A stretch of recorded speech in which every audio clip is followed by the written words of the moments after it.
เอาจังใดดีครับโอ้โห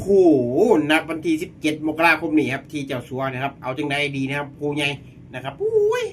เอานะครับมือเศร้านะครับเห็นน่วมนะครับของเจ้าเท่ายูซับนะครับพอสจนงชลบุรีแล้วคิดนักเลยครับว่าบินดีครับอุบายนะครับโอ้ยนะครับแบบนี้แย่นะครับโอ้เอานะครับของดีนะครับภาคตะวันออกนะครับยังเจ้าเท่ายูซับนะครับของสจนงชลบุรีนะครับมือเศร้านะครับน่วมไปโอ้โหบินดีครับอุบายนะครับอู้จังแห้งนะครับคนปีกนะครับรุดไป1 เซนนะครับเป็นเซนที่3นะครับเนาะอู้นะครับเอามาเจอนะครับของดีภาคอีสานนะครับอย่างเจ้าพญาอีสานนะครับของพิเปิลปทุมราชนะครับดีเหมือนกันนะครับโอ้โหแบบนี้คิดหนักนะครับโอ้โหเอานะครับเอาจังไหนดีครับเอาไปทั้งไหนกันเนาะเอามาคลิปเก่าไปเบิ้งนะครับทั้งคู่นะครับบอกเลย